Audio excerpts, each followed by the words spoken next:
Man's strategies are ineffective against God's purposes.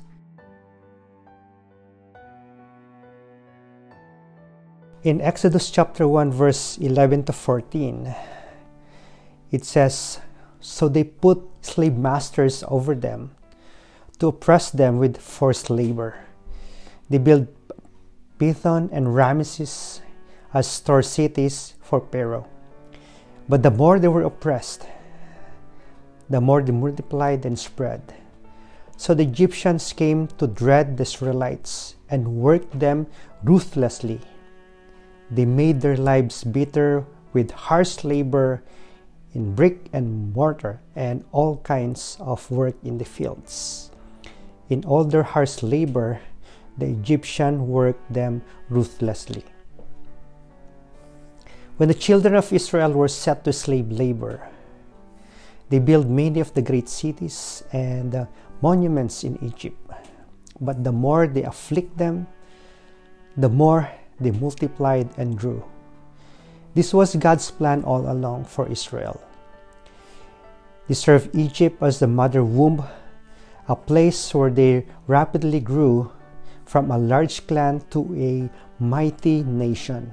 This growth in the face of the affliction has consistently been the story of God's people throughout the ages. As the ancient Christian writer Tertullian said, "The blood of the martyrs is the seed of the church."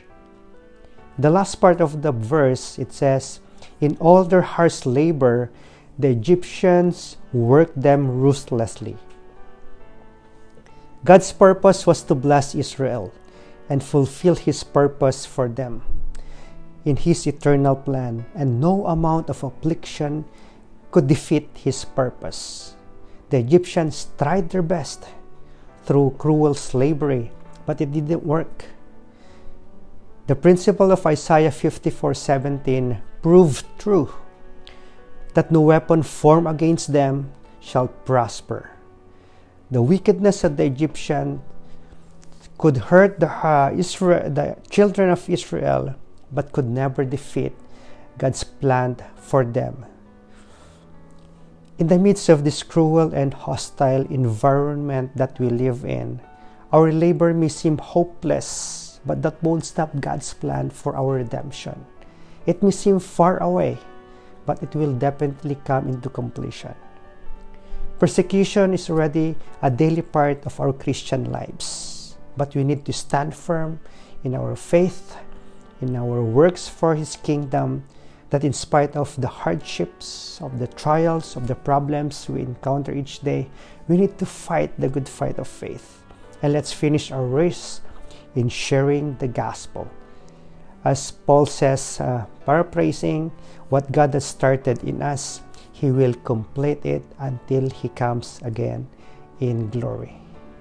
God bless everyone.